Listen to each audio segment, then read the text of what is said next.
Oke, assalamualaikum warahmatullahi wabarakatuh teman-teman. Jadi tadi udah selesai ya untuk di minggu ketiga nih ya. Tapi banyak juga pertanyaan yang saya nggak bisa jawab dan sekarang coba saya jawab ya. Ini ada beberapa pertanyaan dari teman-teman. Langsung aja nih saya jawab. Oke, yang pertama ini ada dari Mila ya. Oke, Mila ini gimana caranya jadi barista dengan minim pengalaman ya Kak? Gitu maksudnya ya. Jadi kalau untuk minim pengalaman barista sebenarnya sih gampang aja. Jadi kalau teman-teman niat dari hati mau jadi barista, terus suka sama kopi, terus suka juga sama minumannya ya. Jadi suka kopi sama minuman kopinya juga. Itu bisa banget untuk jadi barista yang pro atau profesional gitu. Jadi kedepannya. Jadi kalau udah suka nanti kedepannya pasti bisa dari minim pengalaman sampai tingkat lanjut minimal medium lah sampai dengan expert gitu. Jadi kalau teman-teman udah suka sama kopinya, cemplungin aja terus. Gitu. Jadi jangan takut-takut, jangan malu-malu, banyak-banyak belajar, tanya sama orang-orang yang lebih senior, sama yang kopi terutama, terus banyak sharing sama petani, banyak sharing juga sama discuss juga sama pecinta kopi. Macam-macam mulai dari customer, segmennya, terus segmennya juga dari baristanya sendiri gitu. Itu banyak, terutama saya lebih ketemunya sih dari customer. Jadi kalau ketemu dari customer itu jadi challenge kita buat ngolah gimana sih barista gitu. Kalau dari sharing session dari teman-teman si barista itu biasanya dari scoop kopinya. Tapi kalau dari customernya itu lebih gimana ya? Lebih gitu karena kan berhadapan dengan menu. Kayak gitu ya, teman-teman. Oke, lanjut lagi nih yang kedua ada Imam Hasan ya. Imam Hasan, kenapa harus susu Carnation gitu maksudnya ya? Kental manisnya gitu Kak, gitu. Jadi kalau susu Carnation itu banyak mereknya, sebenarnya itu hanya brand. Jadi teman-teman kalau mau butuh susu kental manis boleh pakai yang gold, boleh macam-macam, ada Frisian Flag. Saya harus sebut merek sih karena yang di Indomaret tuh pun itu, di warung-warung juga itu. Terus Carnation-nya sendiri itu memang banyak dipakai di kalangan industri kafe gitu ataupun F&B ya. Jadi teman-teman pakai yang udah universal aja dulu, kayak gitu ya. Pakai yang lain juga nggak apa-apa. Oke, lanjut ada Aldi Mulyadi. Aldi Mulyadi, Kak mau nanya dong. Boleh.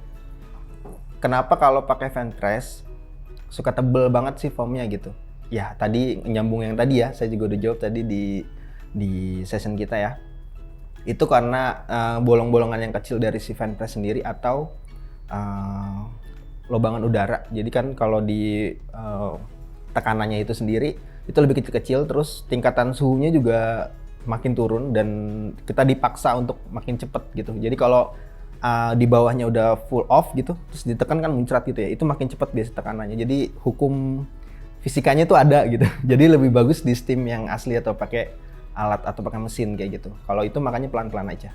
Itu kenapa foamnya si Aldi itu tebel kayak gitu ya. Oke, dari Reinhardt ya. Reinhardt. Gelas cappuccino berapa mili? Terus latte berapa mili Kak? Serve Kak. Oke. Jadi gelas cappuccino berapa mili gitu maksudnya ya. Terus latte berapa mili juga. Jadi kalau cappuccino itu kan sepertiga espresso, sepertiga steam susunya sama sepertiga foam. Jadi kalau untuk gelas cappuccino itu bagusnya 180 mili. Ya, itu kayak gitu. Jadi itu patternnya di situ. Boleh bebas kalau di bar kalian atau di kedai kalian itu ada yang lebih dari itu nggak apa-apa, nggak masalah juga. Yang penting menunya udah enak. 180, jadi espressonya tetap 30 ya. Terus itunya sepertiganya lagi.